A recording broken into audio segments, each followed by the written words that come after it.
Hey, welcome to Truth Amp, where we cut through the AI hype to deliver real insights for tech and business leaders. I am Craig Lawton. Mm. And caught you out. And I'm Emmanuella Grace. Today, we're diving into something that's affecting every single one of us in the tech world, and that's how AI is transforming job interviews. And frankly, it's getting a bit crazy out there at the moment. There are deepfake candidates applying for jobs, bots are conducting interviews, and it's a bit of an arms race between fraud and detection.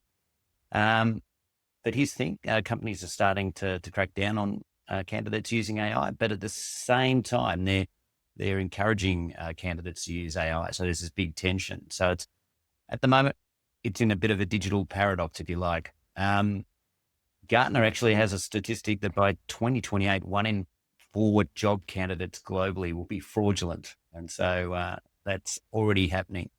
So today we're going to look at, Fraudulent as in fake people applying for jobs, or fraudulent as in they're not completely honest about some component of their application? I think both. I think both. And Well, so I don't think that's any different to how things are now.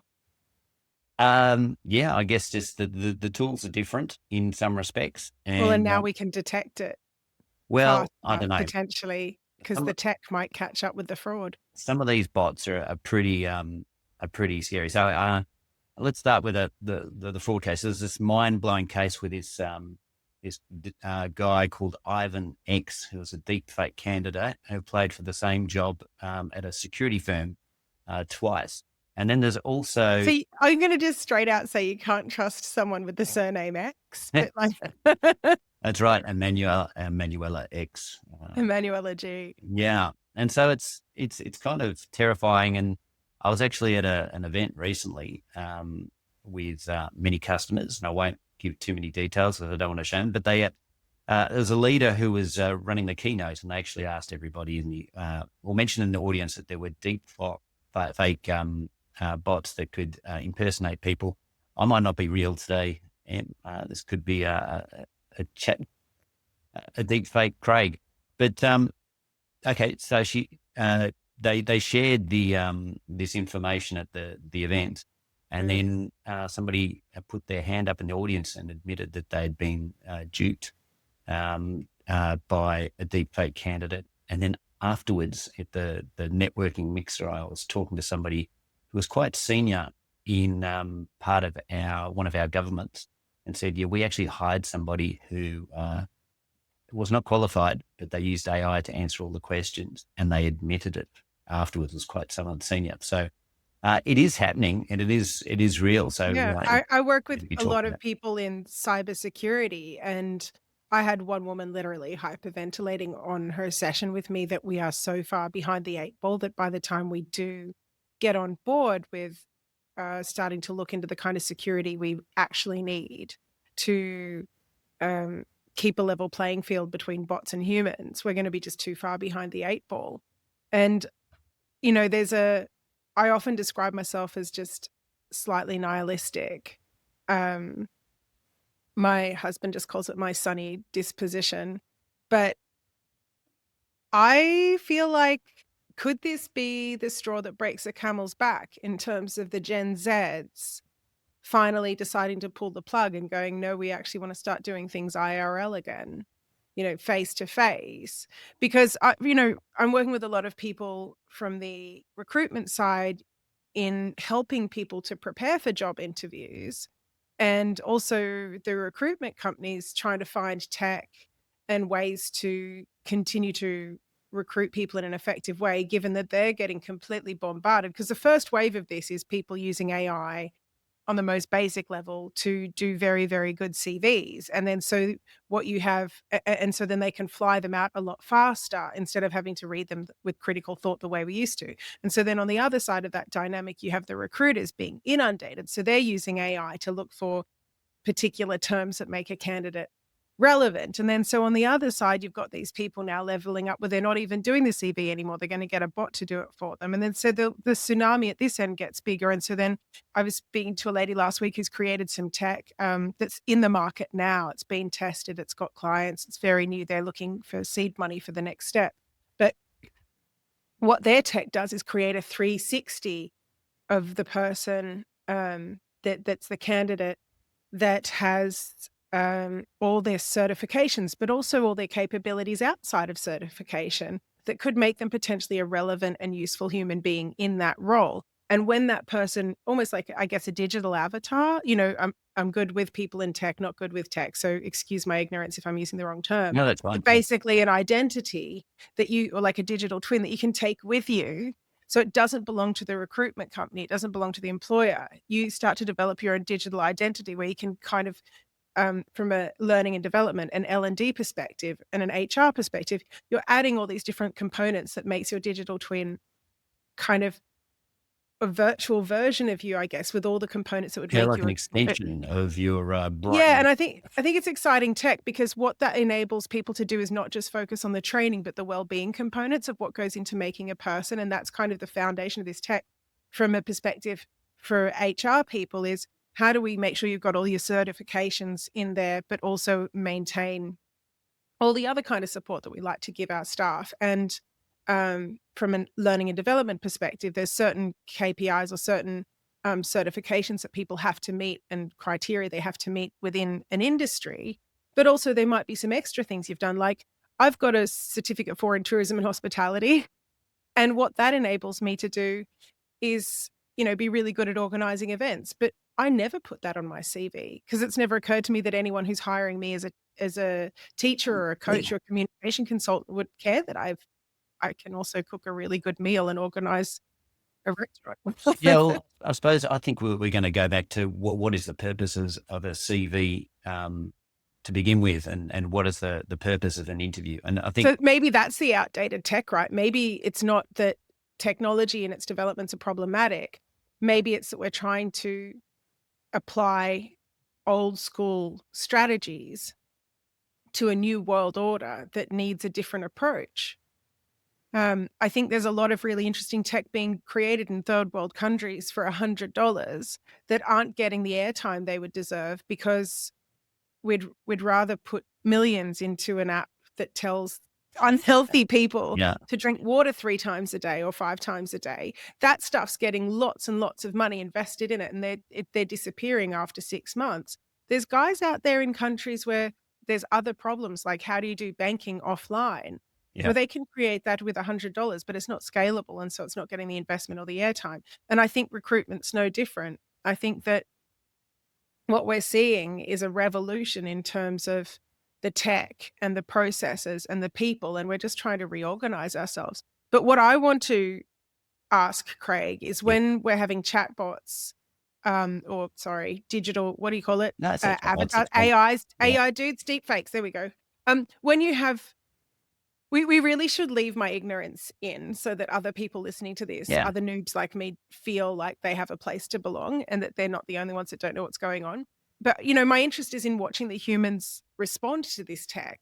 And what I don't understand is what on earth motivates people to apply for jobs using a deep fake? Like, what would the motivation be Well, behind I that? think, when we say deep fake, that means that you are looking at somebody on a video chat and that person is entirely digitally generated and it's not a real person. And somebody, a Hong Kong banker was defrauded of hundreds of millions of dollars by this approach. So it is a real thing. And I think a lot of people have trouble grasping that in an online interview, you have to check that the person's actually real. And I think you can do that by spiking into certain questions and really diving into particular areas which would cause some AI to freak out. You can also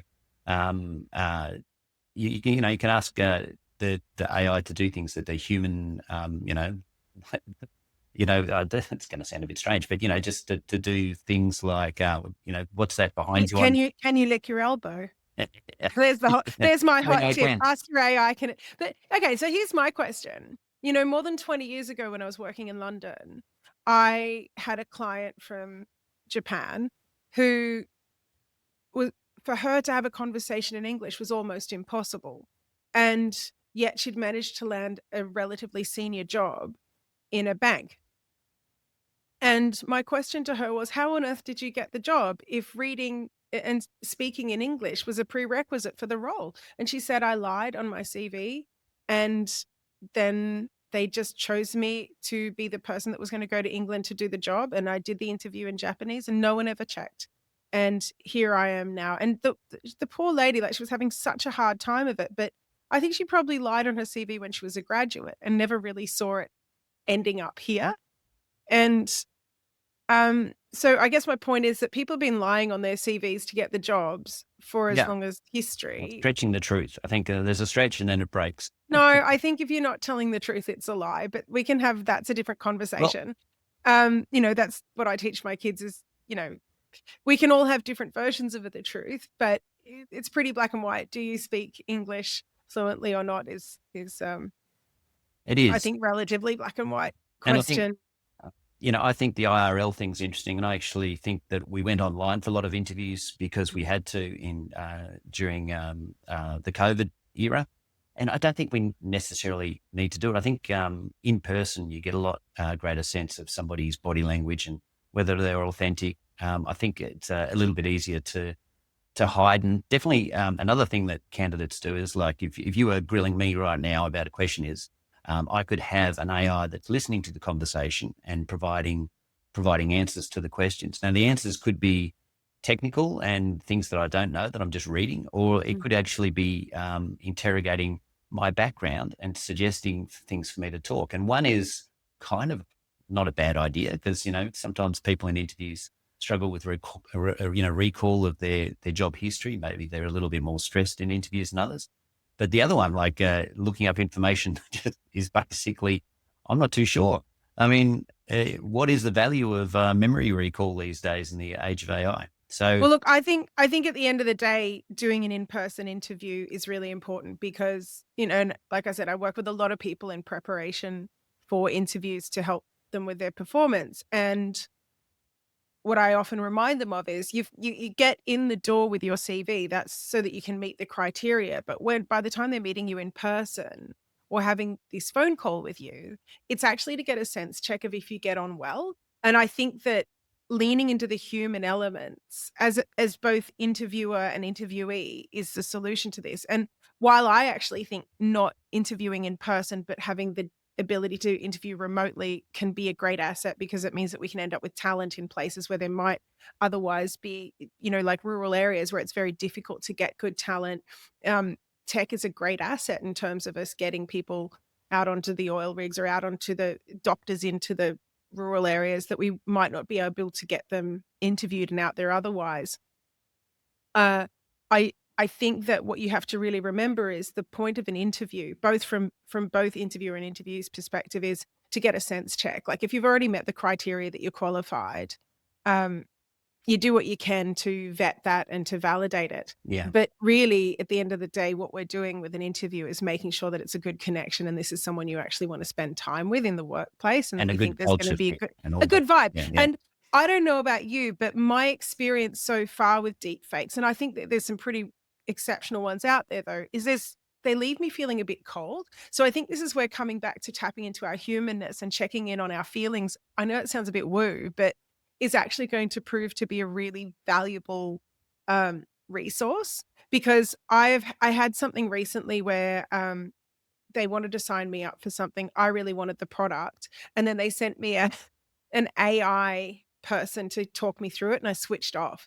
And they kept checking in with the emails, and finally said, "Look, guys, it's not that there's anything wrong with the product. I just am left feeling kind of disconnected by the AI tutorial. Whereas if there was a person that could talk me through this, I'd be signed up in 10 minutes." So I think at the end of the day, whether we're cognizant of our feelings or our emotional response to things or not, it is still there. Like at the end of the day, we're still human beings that want to connect until, we stop being that and we all turn into narcissistic sociopaths, which could happen. Yeah. That would make us basically robots. I think that the solution to all of this is tapping into your humanity. And I'm going to always come back to that, Craig, is that there's a lot of value in your humanness because humans want to connect with other humans at the end of the day. And if we turn the power off, what's left of nature and what's left of our humanity is all we have. Look, I think you're right. And I think what I've seen is a lot of people are focusing on the human skills and the AI and the AI world. But, I hope so. It gives me plenty of work is helping okay. people speak confidently IRL. So this week's one thing you've learned and one thing for our listeners to take away.